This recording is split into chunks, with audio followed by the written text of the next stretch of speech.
Background noise. They're doing construction on my street and it's shaking my house. Oh, okay. All right. Here we go.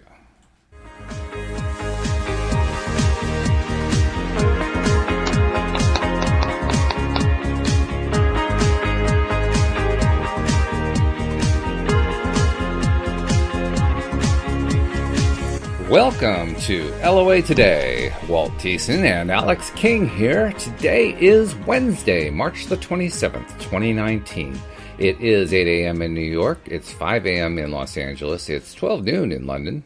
Sydney, Australia, you're at about 11 p.m. Wherever you are in the world, thank you for joining us for another episode of LOA Today, your daily dose of happy. And Alyx and I have been talking for some time about doing the show with just the two of us. Somehow I've always had her hooked in with a third co-host, but she convinced me that just the two of us are all we need. So, okay, we're going to do it with just the two of us. As I think I mentioned last week, Kelly Pretty said she had other things she needed to do, so that's what kind of was the impetus behind this. But hey, that's okay. Mm-hmm. And Alyx has promised me. She promised me before we started doing the podcast, she will always make me laugh. So I'm going to hold her to that promise. That is never a problem. Never a problem? Oh, good. Okay. And on those occasions where you're not able to make me laugh, I'll make you laugh. So we'll cover one way or another. Okay? All right. Okay. So it's covered. It's fair. It's a fair deal. And now, we hadn't really talked before the show about what we want to talk about during the show. Yesterday afternoon, we kind of talked about, well, do we want to do something with the fiction podcast we're doing, or do we want to just do a regular thing? So I don't really know. I hadn't really thought about it myself. Have you? Have you given it any consideration one way or another? Yes, I have. I think we should do a regular podcast, a regular Q&A, but okay. I think we should focus on mental health today. Mental health. Oh, you did say something about mental health. Yes, you did. Mm-hmm. You did. Okay, so all right, mental health it is. That's the topic for the day. And if anyone is listening to the live stream, and I actually see a couple of people filtering in, feel free to contribute to the conversation on mental health. And Stephanie left a note, have written a personal message. Oh, okay. Well, we'll look for that. And I don't see a PM coming through, but when it comes through, I'll definitely read that. So, mental health. What made you think about mental health? I mean, did that have to do with what Bill G was trying to help with yesterday, with the insomnia issue, or is it something beyond that? What made you think of mental health? No, it's just a theme that's I notice has been coming around a lot lately in my life. Like it's a subject that's been coming up more and more. So with, other family members and with myself, obviously, because, I go through it, and, just different friends are going through things. So I decided, what, it's, needs to be talked about today. Okay. Well, I'm glad that you decided to talk about mental health instead of mental illness, because that's what a lot of people would go to. You went to the positive side. So that was a good thing. You got the show off to a good start. Congratulations. Mm-hmm. So, okay, mental health. Well, it's a wide-ranging topic. Lots of areas we can go with it. We can go humorous. We can go serious. We can go really deadly serious, because there's a lot of people who have... There are a lot of people who have some pretty serious mental issues going on. How in depth do you want to go? I mean, you tell. It's your topic. Where do you want to go with it? Tell me. Let's go down the rabbit hole. Let's dig as far as we can dig. Okay. So let's see. Well, is there a particular one? You said that some of this is drawn from your own experience with your own family and stuff you're going through. Is there anything particular you want to bring up that has been, a recent issue, something like that? We can kind of tear it apart and figure out what the law of attraction angle is and all that. I want to start with anxiety, I think, because that's the most common. Okay. And there's different degrees and different styles of anxiety, where you go from just being nervous from doing something or getting anxiety from being stressed, all the way to the extreme in my situation where you're actually housebound and agoraphobic. So, yeah. Okay. All right. Well, wouldn't that be stressful, though? I mean, it's not like being agoraphobic doesn't have stress, right? Only when I go out. This is true. That is the nature of it. Perhaps When I I'm should have been home, more I'm clear about that.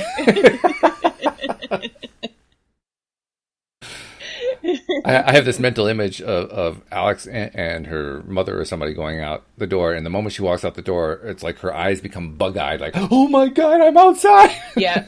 Yep. Is That's that really exactly what what happens? happens. Is it really? Yeah. Oh, man. Yeah. I thought I was just making it funny. That really is true then. No, no, it really is true. And I start to freak out, and I'm like, I gotta calm myself down. And that's why I have my dog and my mom and my sunglasses. I have to wear sunglasses because they act as blinders. So it's kind of like I'm sheltered from the world in a way. Mm-hmm. Like, I don't know if you ever saw the movie, Big Daddy with, Adam Sandler.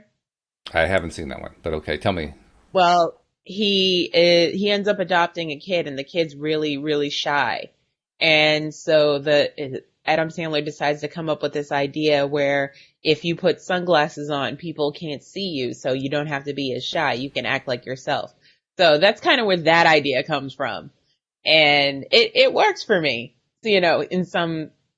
until I run into a situation where people are like, oh my God, your dog's so cute. Can I pet him? Can I say hi? They don't know the service dog rule. So it engages in conversation, and I don't like to people. So yeah. I just think it's cool that you came up with a solution that a 2-year-old came up with. You can't see me. Exactly. If I can't see you, you can't see me. I love that. That's great. Hey, if it works, it works. That's all that really matters anyway. But, well, Yeah. Of course, anytime we're talking about a mental health issue, the first thought that goes into the minds of most people, I think, is, well, there's usually something down deep. And I'm sure you've done a lot of digging. I mean, you have a therapist you work with. You've dug into this stuff a lot. Have you ever found any clues? I mean, I know you haven't solved it, because if you had, you wouldn't have this problem walking outside. But have you ever found any clues what's going on inside? Some will say it's partially genetic because my father is bipolar, but I'm not bipolar, so, but there is mental health issues there. So Sure. that genetics plays a part. I'm also autistic, but there's no one else in my family that's autistic. So I don't know. Okay. So basically we have little to no data. Well, Right. Yeah. that means All my doctors will tell you I'm a very tough case. They haven't figured it out yet. Well, according to Bill yesterday, you had something really, really deep going on, some sort of an evil spirit thing buried deep into your psyche or something like that. Maybe that's what it is. We'll have to get the witch finder general to pull it out. Like, okay, you evil spirit, come out of there where you are hiding in those deep dark shadows. Witch finder general. Isn't that what they're called anymore? I don't know. I don't know. But Oh man. you got me thinking about that. I mean, I just kind of whipped that one out. It didn't even occur to me what I had said. It's like, yeah, that's pretty silly. That's good old Walt. Doesn't really think about what he says. It's okay. It's true. You never know what's coming out of my mouth. I never know what's going to come out of my mouth. That's what makes it fun, actually. Hello, Shelley. Shelley's saying good morning. Yeah, I mean, Hi, anxiety does come in a lot of different flavors, doesn't it? And it does. Yeah, flavors. I like that. Mm-hmm. I got to ask you this, because this is a key point that Abraham likes to make. Everything that is going on, we focused on and somehow to bring it about. And it seems like, well, why would anyone want to focus on anxiety? Why would anyone focus on, being unhappy going outside and being freaked out and so forth? Nobody would really want to focus on that. But then again, nobody really wants to focus on getting sick or on, having an accident or something like that. That's not the way it tends to work anyway. So it means something else was going on in your thought process, something we may never even figure out. But there was something that had like a negative spin to it, something that, had that negative vortex feel to it. and it led Hmm. you down. You used the word rabbit hole. That was a good word for it. It led you down this Yeah. rabbit hole of being stuck on this anxiety Yep. thing that's going on. Hmm. Well, if that's the case, I mean, Abraham's solution is change the focus to what you want instead. I presume you have tried that, at least to some extent, focusing on A what it little is you bit. want instead. A little bit. And what kinds of results have you had? It actually, it's law of attraction. So when you concentrate on not having a panic attack, you end up having a panic attack Yeah. because you're like, all right, I don't want to have a panic attack. I don't want to panic about, and then you start thinking about the things that you don't want to panic about. And then you start Mm-hmm. panic about the things that you don't want to panic Mm-hmm. about. So Mm-hmm. it's a catch 22. It's almost like you have to find a way to express it in the positive, because having a panic attack, not having a panic attack, is expressing in the negative what it is that you want. Yeah. Or more Yeah. precisely, what you don't want, and saying, "I Right. don't want that thing that I really dislike so much." Yeah, exactly. So, I guess it's, have you tried spending any time focusing on going outside and enjoying it, going outside and feeling calm, going outside I and all that kind of thing. I do that when I have company over. I try to be in the moment and Hmm. try not to let my anxiety affect the the good time that we're having. So if my brother comes and he wants to go take pictures at the beach, and I'm like, all right, we can do this. It's only 5 minutes down the street. We can spend 5 minutes taking pictures and then we'll come right back. It'll be fine. And also it helps to have people in your life who you have a support system. So people that Mm. are understanding. Hmm. And my brother knows when I say we got to go home, we got to go home. I Yeah, can't do it anymore. Yeah. right. Yeah, and that's certainly But important, because when you're trying to to get your mind wrapped around a new way of thinking, it takes a lot of effort initially. After a yeah. while, Hmm. if you stick with it, it gets easier and easier and easier. But those first few Right. tries are just, it's like trying to push a boulder or something. I mean, it's just this massive, Yeah. massive thing that you're trying to go against. Yeah, Hmm. it Yeah. does Those take a bit first to few baby restrain. steps are, it's like actually taking baby steps. It's hard. It's Yeah, hard. right. If you're lucky, you take a baby step. If you're not lucky, nothing moves. It just stays right Yeah, there. exactly. I'm just gonna keep crawling for a while. That's what I'm gonna Hmm. do. Hmm. Yeah. Well, even the way you expressed it, though, it still made me think. Have you actually focused on feeling joyful outside, feeling relaxed outside? No, not yet. That might be worth trying. You know, I'm writing it down.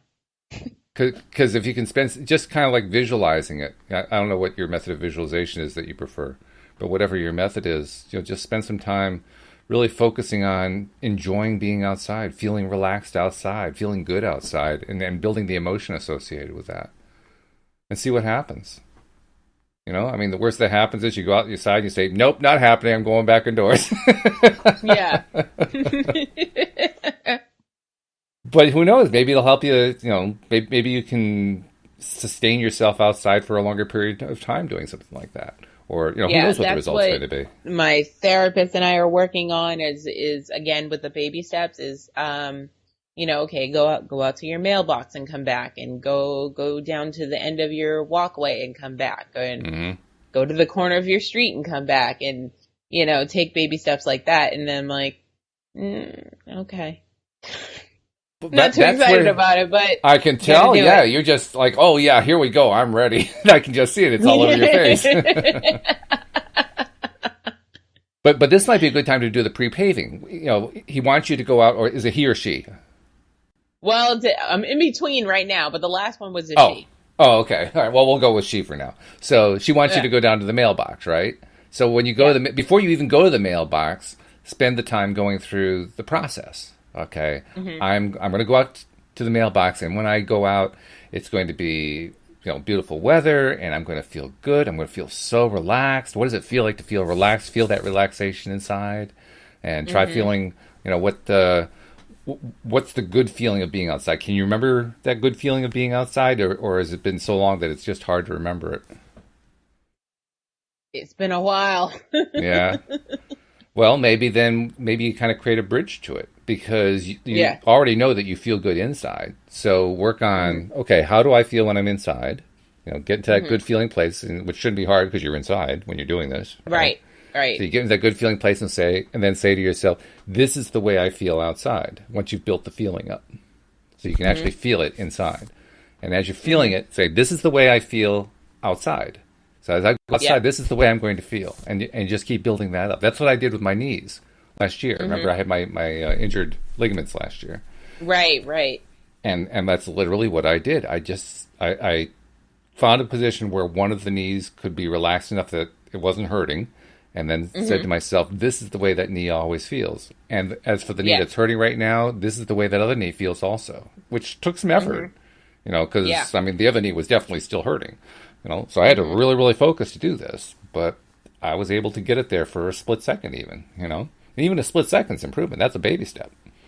That's a baby step. Yep. Yeah.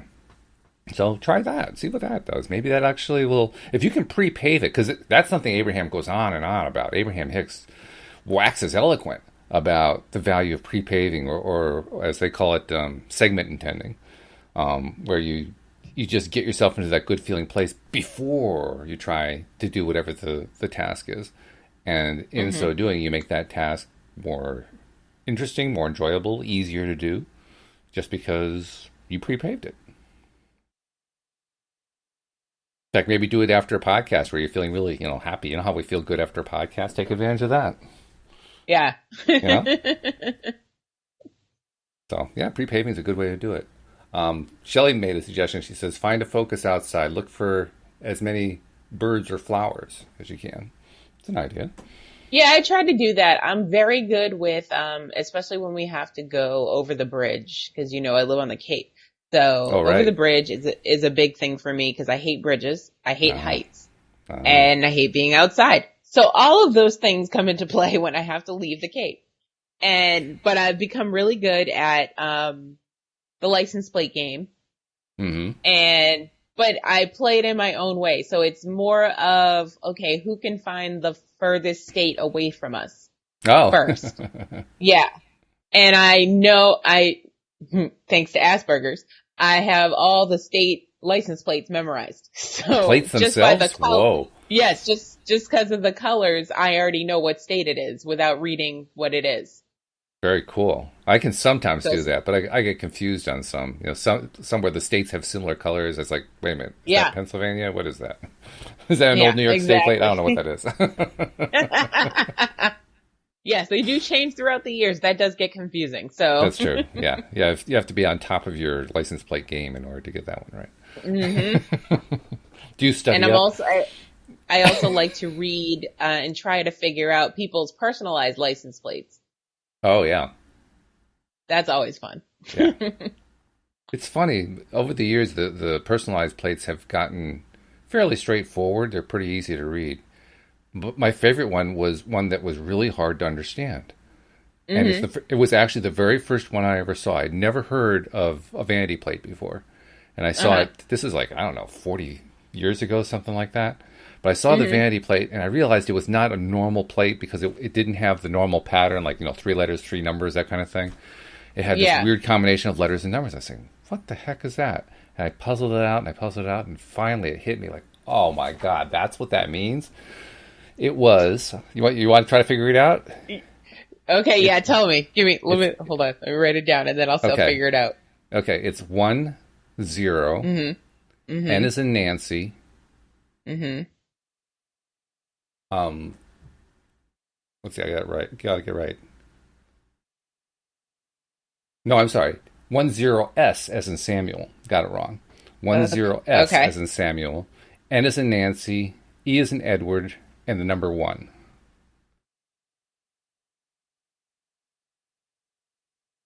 So 10SNE1. Did you get that one? Hmm. It's a real stumper. This is what happened when I first saw it. It's like, what on earth is that? What does it mean? What could that? Why? I think the last part is anyone. It is. I don't see anyone. Not quite. Instead of saying 10, make it a combined number. What's the number? What's 10? Say that number. 10S. Say it faster. 10S anyone? Oh, tennis anyone.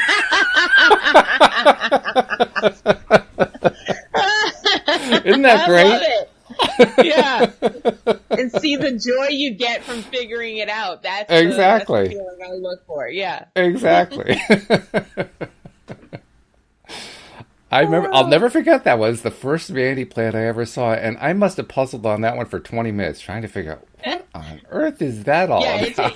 It makes your ride go faster when you're sitting there. It does, yes. Out, what does that mean? And then it finally occurred to me. I almost drove off the road. I was just so knocked over by it. Oh, that was fun. Oh, that's so a good okay. one. Tennis anyone.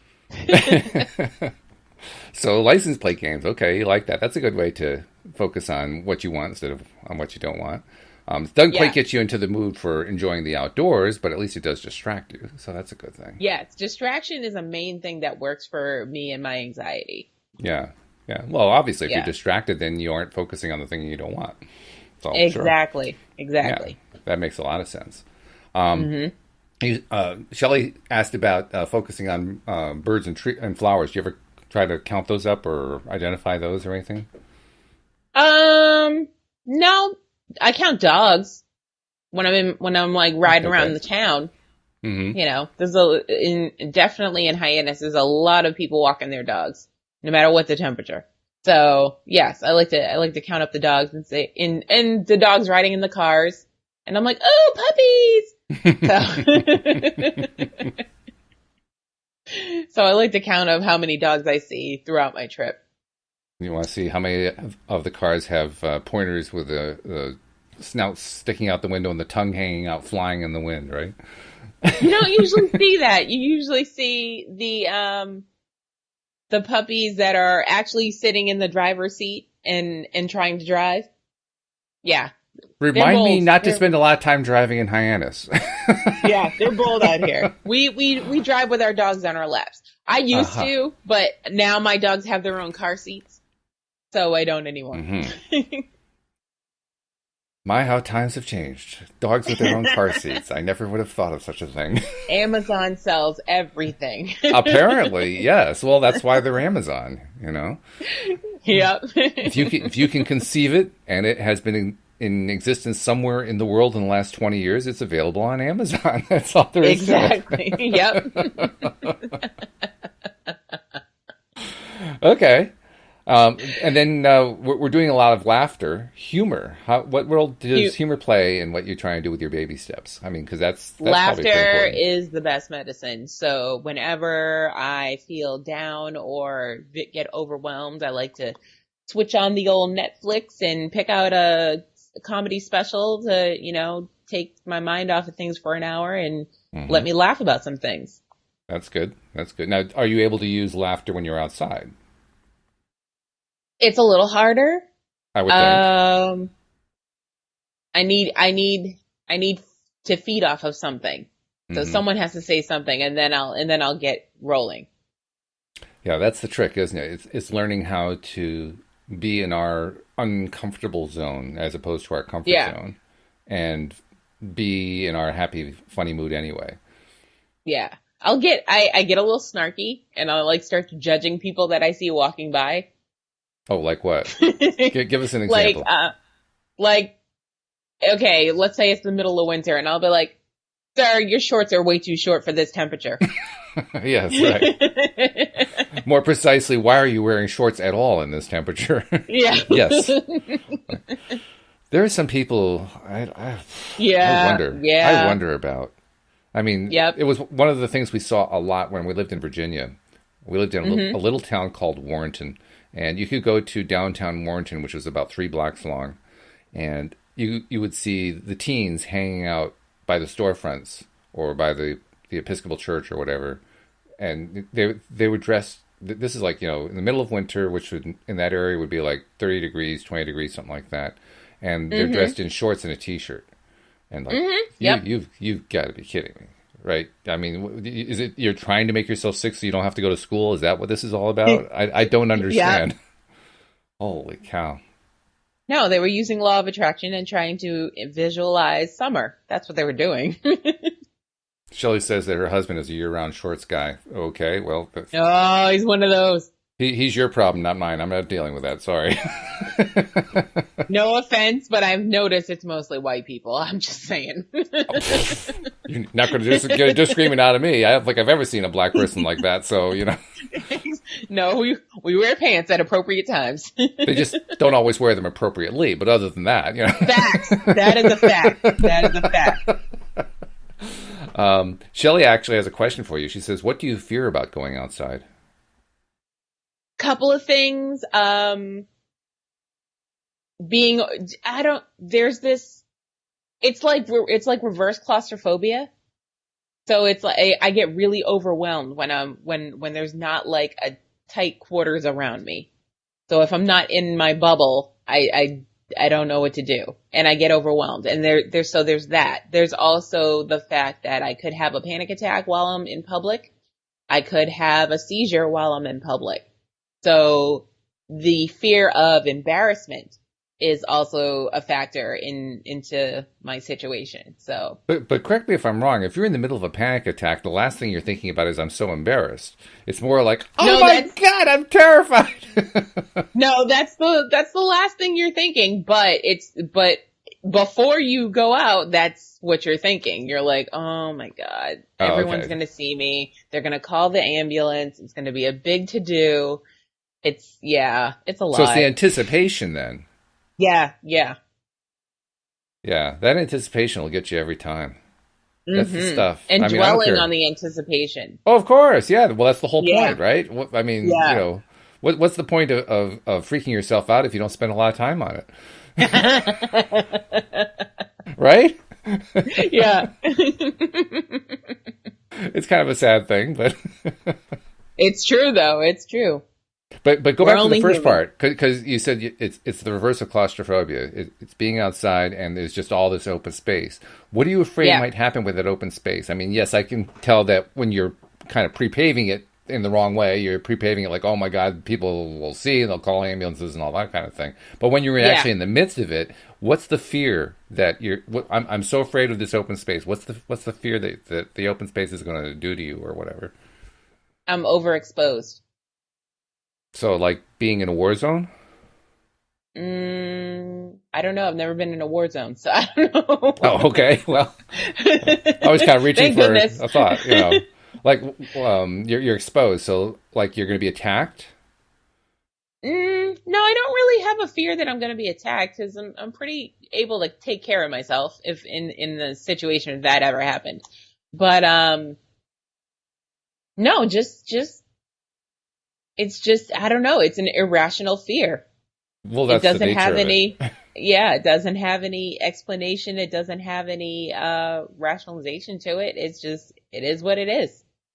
Well, and that's what fear is. Fear is irrational, but this is a particularly interesting kind of fear because normally we can say, okay, well, I'm afraid because I'm afraid of dogs attacking and biting me. We can make it a little bit more specific than that, and you can't find something like that, which is nope, I can't pinpoint it. A little frustrating in that sense. Mm-hmm. Yeah. I mean, you can't even turn the irrational fear into something rational. I mean, that's not fun. No, right.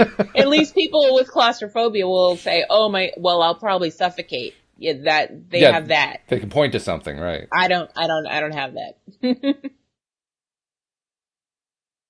I'm trying to think who it was. There was some comedian who was identifying some silly things to be afraid of.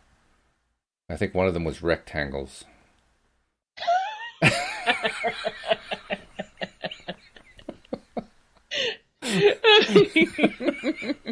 I can't remember who it was, but I mean that's pretty silly. I'm more afraid of rhombuses because they're not. They're doing their own thing. You know what I mean? Like they're off to the side. I don't like it. No, everything's got to be even. It sets off my OCD. I don't like it. Well, rhombus is a square that's falling over. Right, exactly. It's like, get yourself together. Be a square. Be a rectangle. Be a square. Get it together. Yes. This is definitely a case of termites getting into the walls and knocking the walls down. Yes. Oh, that's great. Okay, well, I'm not sure how much we're really helping, but I'm trying to delve into this anxiety issue a little bit here with you. Um, Anxiety implies feeling anxious, and anxiousness is it's like an anticipation of something happening. It's like waiting for the other shoe to drop. I'm Yep. so anxious Yep. because that other shoe hasn't dropped, and it's going to drop any second now, Yeah. right? That's kind of the feeling, isn't it? Mm-hmm. What would happen if that shoe actually dropped? I think I would feel validated. I told you that shoe was going to drop. Exactly. Didn't I say that? I was the first. I'm always right. I'm always right. I knew it. I knew it. I mean, that's also an interesting way to kind of go at this kind of thing, is playing it out like the worst case scenario. What's the worst case scenario? Oh, that's another issue I have. I What? always play out the worst case scenario. Do you? Yes, every situation. Like, let's say we hang up and you say, all right, I'm going to call you back in 5 minutes, and you don't call me back until like an hour later. That whole time, I think you're dead. Okay. I'm like, no, Walt had to have died because he would have called me back by now. So, and now I'm thinking of all the ways you could have died. What happened? Is Louise okay? Does she need help? Did someone break in? You know what I mean? And it just snowballs and snowballs and snowballs, and yeah. Well, you are aware, of course, that even if we die, we never stop existing. We continue to exist anyway. Well, that's all fantastic in the end, but I'm not thinking about that. I'm thinking about, do I know his address to call 911? What's the protocol here? Am I calling 911 for no reason? Is he just eating dinner? Like, what's going on? Okay, well, apparently that approach isn't going to work too well. No. Not with this one. I'm not in control of my subconscious at all. Well, you're not the only one, actually. I mean, you are aware we all lack that control. Well, we're still working at it. We're trying to gain barely some. control of my conscience, let me tell you. You and about 80% of the population, maybe more. I mean, it's pretty clear. You look at some of the dysfunctionalities that are out there, and there are a lot of people who, I mean, I'm not even sure they qualify as conscious, to be perfectly honest. I mean, who in their right conscious mind would do some of the things that get done on television, right? No. You got to be kidding me. That's the best you got.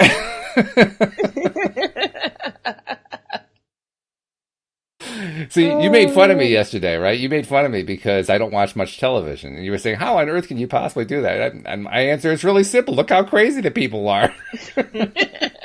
That's true. It's true. I mean, they're just plain insane. But it's their craziness that distracts me from my own. So it's a good thing. Well, their craziness is also making them a ton of money. So there's something in it, I guess.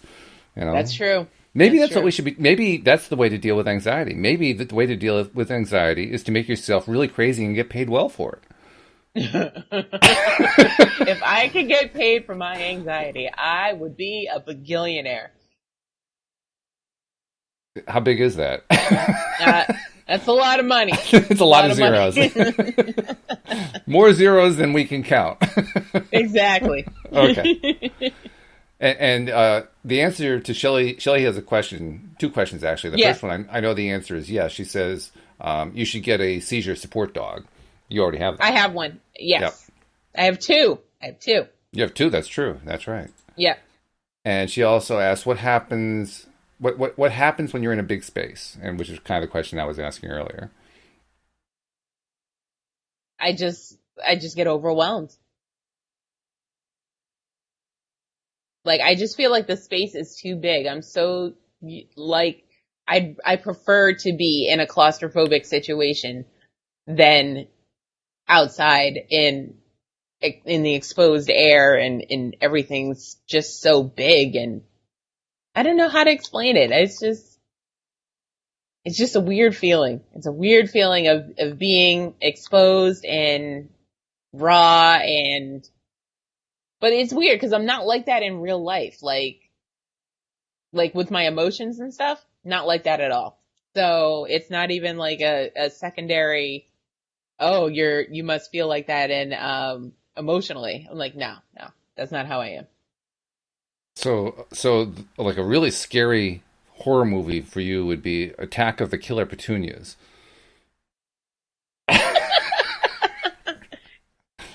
No, like, you know what would be a scary movie for me, even though it wasn't really a scary movie? Like the Blair Witch Project, because they were in the woods the whole time. Oh, okay. Yeah, sure. Yeah, so no, I need shelter. Did that movie set you off? No, It didn't. it was stupid. It was so stupid. I hated it. I tried watching it, to be honest. I I tried tried watching it watching it too, for but about 5 minutes. shakiness of the camera, I didn't like it. I think it was like 5 or 10 minutes I gave it, and nothing was happening. And I Yeah, said, nothing happened the whole movie. It was so stupid. This is really, what's the point? I don't get it. And then they made a second one. There's no accounting for taste. No. If you have the money, let's waste it. Why not? I don't quite get that one either. I'm not even sure how. I don't even know how I would relate to that. I mean, you said that would be an example of what would really scare you, but by the same token, when you watched the movie, it didn't scare you. So it makes me wonder: is that really what would scare you?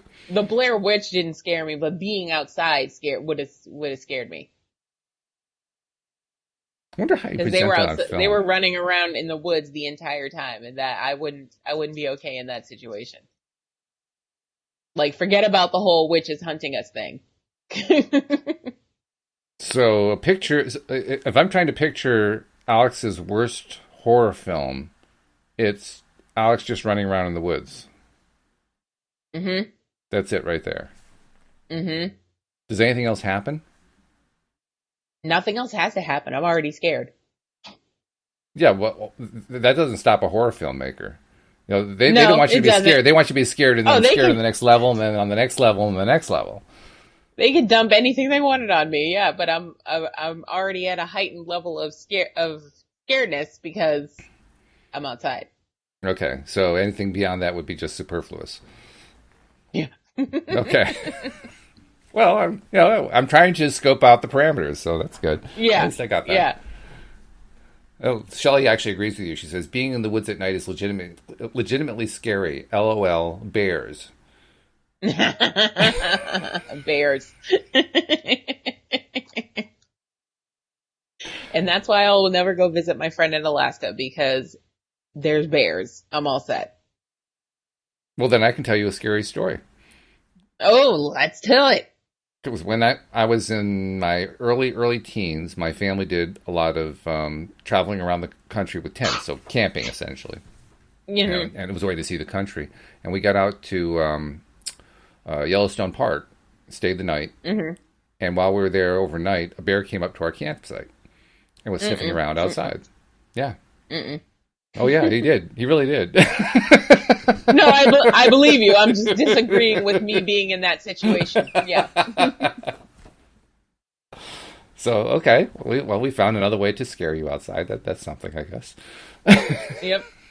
And he didn't do anything. I mean, in that heightened sense of afraidness, a mosquito could set me off. So I was just like, mm-mm. I would hear the buzzing near my ear and be like, "No, I'm done." I mean, all the bear really did was he's sniffing around for the food and finally figured out the food was in the car, and he couldn't get into the car, so he gave up and just went off to wherever he went next. You know? As they do, yeah. Yeah. So it wasn't really much of a situation. But on the other hand, if he had really wanted to go after us, all we had between him and us was some canvas. So, I mean, it wasn't much of a defense barrier. Yeah. Yeah. Well, actually, that's not true. That's not true. Camping is a scary situation for me. We did have something else that was on our side. and this is kind of a sad, happy thing all at the same time, What? because a bears are like most animals. They have this like collective knowledge that their greatest predator is human. Right. So really, the last thing they want to do is come near a human if they can Mm-hmm. help it, or if they Yeah. have to come near you, they'll come to a certain distance, and that's about it. And unless they've got their young right next to them and feeling like their young are being attacked by you, they don't want to have Right. anything to do with you. So Mm-hmm. the bear was probably actually more scared than we were. Mm-hmm. I take it that doesn't really help your phobia at all, but it's something to keep in I mind mean, anyway. I'm not afraid of bears. I just rather not interact with them. Well, yeah, I don't think anybody I'd else rather would not want to find either. out. I mean, they outweigh Yeah. us 5-1, so I think they're adorable. Yeah, unfortunately, there are also people who think that too, and they get themselves in trouble. Oh, he's so cute. I want to go pet him. Yeah, I'm not that dumb. Yeah, I'm sure you aren't. It's like the people who are at the zoo and they take a selfie and fall into the pit with whatever the animal is and all that kind of thing. Yeah, Like, come on, yeah. guys. Wake up. It's one thing to have an anxiety. It's another thing to create a new one for yourself, Yes, yes. which is what these people are doing. But anyway, that doesn't really help with. So okay, back to anxiety. All right, so we've eliminated a few possibilities. We've eliminated the possibility of identifying how you would rationalize the fear, like, oh, I'm afraid of this or I'm afraid of that. I'm afraid of an open space. Okay, well, the open space is going to attack me. No, that doesn't work either. So we don't really have a clear idea of what the fear is. That's always hard. If you can't identify what the fear is, Exactly. that makes it really hard to kind of uproot it, so to speak. Yeah. Yeah. Mm-hmm. And it makes you feel anxious. Can you describe anything else about the feeling? I can describe my symptoms. Okay. So basically, my heart starts racing. You have this sense of like you're having a heart attack. It's that type of feeling. So your heart starts racing, your palms get sweaty, my legs start shaking. Your microphone turns off. Yeah, your microphone's definitely going. Oh, here we Yeah, go. We're back. I was getting a phone call. Anyways, Oh. so that's a problem when you podcast on your phone. This is true. This is true. See, I thought this was just a symptom of being afraid of being outdoors. It was actually just the microphone. Oh, okay. Never mind. When the panic attacks get really bad, I can hear my heartbeat in my ears. Oh. And yeah, that's intense because then you're like, oh my God, what is really going on with my body? Like, is this serious enough to go to the hospital? Like, what is going on? And then you feel stupid going to the hospital. They're like, you just had a panic attack. Like, Yeah. take an Yeah. Ativan and calm down. Right. Right. Have you? Boy, this is a hard question to ask because I'm trying to turn it into the positive. Uh-huh. Have you ever envisioned feeling calm in a situation where you would normally have a panic attack? I haven't, I don't think. I try to use self-talk. And so if I'm in this situation and I'm like, okay, it's not that bad. It's going to be fine. We're going to do 5 minutes. I try to say things to myself like that, and it'll work for a little while, but I have a limit. Well, that also has a reverse LOA effect going on there. Because what you're basically telling yourself is, I have to endure discomfort for the next 5 minutes. Right? Well, I'm trying to say that, it'll be fine because yeah, you're right. Okay. That's really what's happening there. You're Yeah. basically fueling the Good fire. point. Let's throw some gasoline onto this fear. I think you really need to just spend more time visualizing what it's like to feel calm and good outside. Yeah. Just, like Shelley said, think about the birds and the flowers and the trees and the sky and the clouds and all that kind of stuff. Yeah. And just get that into your head as a calm and enjoyable experience, if you can even get there. But even if you can't get to enjoyable, at least get it to calm, Yeah. or climb the scale, like Abraham says. I mean, if it makes you feel anxious, maybe higher up on the scale that you could say within your reach is irritable or maybe frustrated. It's not quite as bad as being afraid, you know. Mm-hmm. And then once you get to that point, you can visualize that far. Then try to visualize, maybe feeling hopeful about perhaps one day feeling good outside. And if you can get to that point, maybe actually at that point climb to imagining what it's like to feel really, really good. So kind of work your way up to it. Mm-hmm.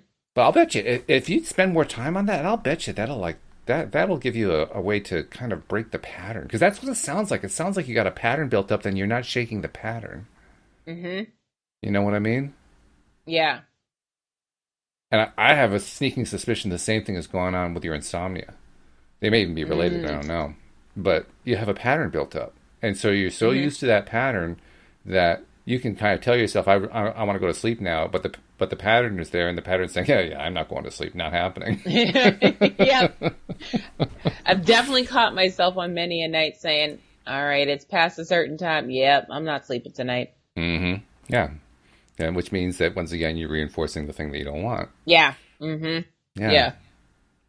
I just feel like that's where you got to go. You got to spend more time on what it is that you want. Yeah. And it's not easy. I mean, don't get me wrong, because you have this old, long-standing pattern established, and it's ingrained. It's subconscious. It's habitual. You've anchored it in about 25,000 ways. I mean, you got it nailed. Yep. So it's going to take a little bit to turn that around, but you can do it. You can do it. Just do it little pieces at a time. Like, I'm going to spend 5 minutes. Do you meditate? Is meditation part of your daily practice? No, I can't focus. Not meditating. Okay, so it's not meditating. What practices do you have? What do you do daily to help yourself get into a good place? I dance. Okay. I turn on my Spotify playlist, and I like to boogie for at least 20 minutes. Okay. Well, that's a good way to do it then. So when you're boogieing, while you're doing that, because you're feeling good when you're doing that, right? I mean, that's the whole point. So while you're feeling good, while you're doing it, while you're in the midst of boogieing around, imagine you're boogieing around outside and that it still feels good. Mm-hmm. And play with that. Play with that in your mind. Yeah. Maybe put on the sunglasses so you're blocking out the inside, right? Yeah, yeah. So you can focus on, okay, I'm doing this outside and I'm feeling really, really good. And you just keep doing it, and you're building up that really, really, really good feeling. And you just keep going and going and going. And you're building it up and building it up and building it up and building it up. And then go to the mailbox and see what happens. And then go to the mailbox. Yeah. Or maybe not even the mailbox. Just step outside and see what happens. You don't have to go very far. Yeah. You probably know instantly. Yeah. But just, see what happens. See if it actually reduces the fear. It doesn't have to eliminate it. It just has to reduce it. If it reduces it, then you know you're on the right track. Because I have a feeling that's really what you need to do. You just need to reprogram. Oh, that's a good one. Right? I mean, reprogram. Your subconscious mind has done a wonderful job of learning this other program. Facts. I mean, it's really good at it. Mm-hmm. You're probably better at it than anybody I know. Well, that's saying something. Well, it does say something, because what it really says is you're really good at programming. Mm-hmm. It's like somebody who had, I can't remember who I had this conversation with.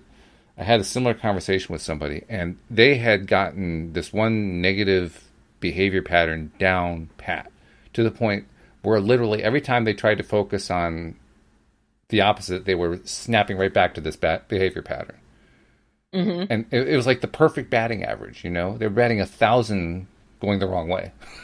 Well, just the fact that you're batting 1,000 shows, my God, you were saying you have trouble focusing? I disagree. Mm-hmm. You are really good at focusing.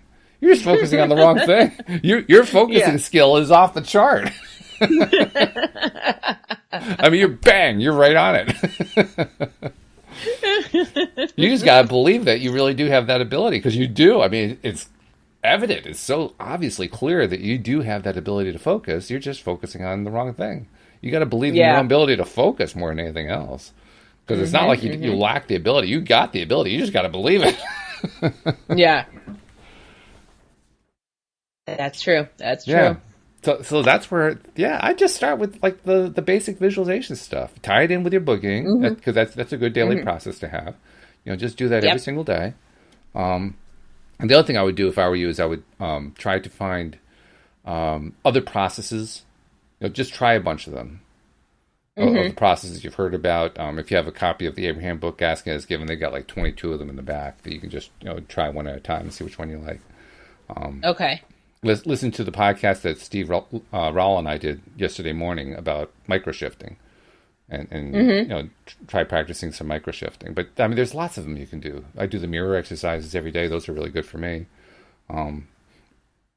Meditation, I had trouble with meditation too, although I've gotten a little bit better at it. Yeah. But you just do as many of them as you can every day, as you can kind of remember to do. And when you even if you're only doing them for like 10 seconds, fine. Okay, you only got 10 seconds in. You got your 10 seconds in for the day. Now do it again tomorrow. Right. And do 12 seconds tomorrow. Like just do a little bit better every day, and just keep. It's the repetition. It's repeated behavior that you're looking for. Yes. Because that repetition of focusing on the stuff that you really want, even if it's like little tiny amounts that you're doing, just by establishing that habit, you are now using your focus to point where you really want to go. And if you do that, if you stick with that kind of approach for like a 30-day program or something, I think you're going to produce some results that are going to blow your psychiatrist's socks off.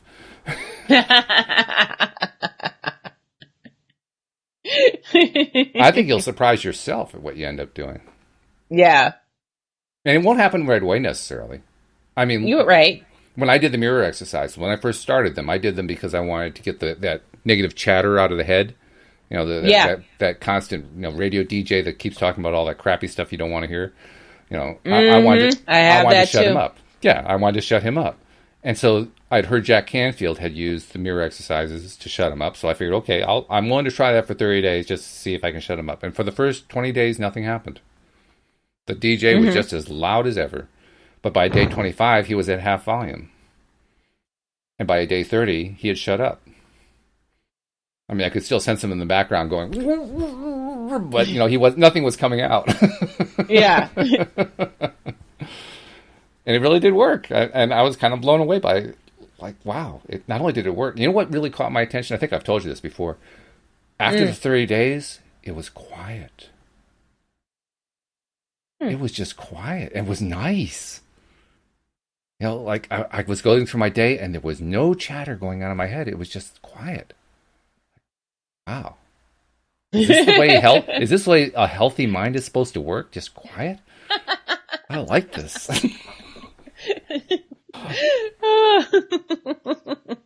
It's like the lead protagonist in the movie The Rocketeer, after his first time with the rocket strapped to his back. He comes to a stop and he takes his helmet off and he says, "I like it." That was a good movie. And I know exactly what he means. Like, yeah, that felt great. I like that. That's really, really good. Yeah. How about that one again? So, yeah, get some daily processes going. At the very least, do your boogieing. That's a great one because you got exercise going, and you got the direct stimulation of endorphins and the serotonin and dopamine and all that kind of thing, because that's what dance does. Dance is wonderful for that. So get that going, but don't just stop there is what I'm saying. Do that every day and find one other activity, one other positive activity to do every day, and just keep doing them every single day and see what happens. Keep like a calendar. Okay, you're starting on April 1st or today's date, March 27th, and see what happens by April 27th. Okay. Get an idea. All right. And then report back to us and we'll do another show on anxiety. Sounds like a plan. All right, that sounds good. Hey, before we go, I want to remind everybody, we got a couple minutes left. If you're not yet a subscriber to the podcast, please become one. You never know what kind of fabulous advice you're going to get with each and every episode that we put out. So just go to the homepage, loatoday.net, and we set it up now so that it detects what kind of device you have, shows you the click here icon for that device. You click it. It walks you through the process step by step, and when you're all done, you're a subscriber. Congratulations. And then, of course, make sure that you're sharing on social media the fact that you are subscribing, that you're enjoying it, so that other people can find out about their daily dose of happy as well. So let's see. Okay, we got about 5 minutes left. You were relaying to me, relating to me and to I think to Bill yesterday, that you're so depressed because your favorite show, Supernatural, they announced that the last season's coming out. Why did you have to open the wound? Well, because I wanted to ask you about what's going on with your podcast, because you do a podcast. Let's see, do I remember what the title is? Spoiler alert? Is that what it is? Yes, that's it. Spoiler alert. So have you done your spoiler alert on Supernatural, or is that something that's still too painful to look at? I did do a Rest in Peace Team Free Will episode. Okay. I'm also inviting people from different TV show groups on Facebook that I'm in to join me as guest hosts for an episode or two, so cool. I put that out there. Yeah, that was the creative idea I came up with after I got that good night of sleep. So you can thank Bill for that. Excellent. Okay. That's good. Good stuff. All right. Any responses yet? Yes, I have one person who wants to come on and talk about Supernatural, especially, with the impending doom of our show. Oh. So, yeah. So they were like, yeah, but I'm going to Supernatural Con in Vegas this weekend, but I'll be back on Wednesday and I'll be happy to do it then. And I'm like, okay, that sounds fine. Very good. Hey, you're on your way. You're going to be doing your own you're going to have your own crew of co-hosts like I do. That's going to be good. Do all that, but I'll have a couple, special episodes like this episode is just about Grey's Anatomy, or this episode's just about Supernatural. Okay. Yeah, so that works. Hey, I was only doing this podcast once a week, and I had one co-host for like 4 or 5 years, so, Yeah. You just go at the pace that makes sense. Exactly. But co-hosts do make the show better, so it's okay. Oh, yeah, it's a whole lot fun. Whole lot funner? Yeah, whole lot funner. That's what it is. Whole lot more fun. There it is. And remind people how they can find out about Spoiler Alert, too. Where do they Spoiler Alert, you can find me on Google Podcasts. You can find me on Anchor.fm, or you can also find me on Spotify. Ah, there we go. All right. Got it nailed. Good stuff. Well, thank you for bringing up the topic. Thank you to our live streamers, especially Shelly. Shelly, you should have dropped down to the show. Shared some of your insights. You're pretty good at diagnosing this kind of stuff. But that's all right. We'll catch you the next time that you're on. That's no big deal. Now, there's one other note I should bring up. You and I are still working on the script for the podcast, the fiction podcast that we're creating. The Grass is Greener. Yeah. And we kind of mutually decided that's not something we want to do right now as part of these podcasts, just because we just have to write some script. But, and the reason I'm mentioning this, but we're hoping to get the script done, if we're lucky, this week. That would be really great. Yeah. Or at least have a first draft done, and then I'll run it by my sister, and we'll have other people look at it and so forth. But that means that let's assume, for the sake of discussion, that we have a script for a first episode ready in 10 days or something like that. Yeah. That means we're going to be at the point where we need to start doing some casting. So I'm mentioning this just in case any of our listeners have thought to themselves, I would always like to do that. Start reaching out to us. I mean, we'll do a formal cattle call, as they call it. We'll do a formal casting call to invite people to become members of the cast that we're going to put together. But I figured, why not put the seed into the subconscious minds of our listeners? There you go. Because there might be a budding Nance or a budding Lana or a Miguel or an MJ out there just waiting to be discovered. Yep. You never know. We're out here looking for you. We are indeed. And you also indicated to me you're still interested in perhaps being like the coach or the therapist or something like that in the show. Yeah, something like that. One of those. I'll take one of those. Well, you've got plenty of experience with anxiety and all that kind of stuff. So it's not like you don't have the experience to be able to play that kind of a role. All you have to do is just kind of channel your last psychiatrist or something. Yeah. Okay, good stuff. So thank you to you. Thank you to our live stream audience. This afternoon it'll be Cindy Chavez and I. It's Neville Day, so we're going to be talking about Neville Goddard, and we're currently on chapter 14, I think it is, of Your Faith is Your Fortune, so you don't want to miss that. Thank you to our past podcast audience as well. And we will see you all next time here on LOA Today. Goodbye, everybody.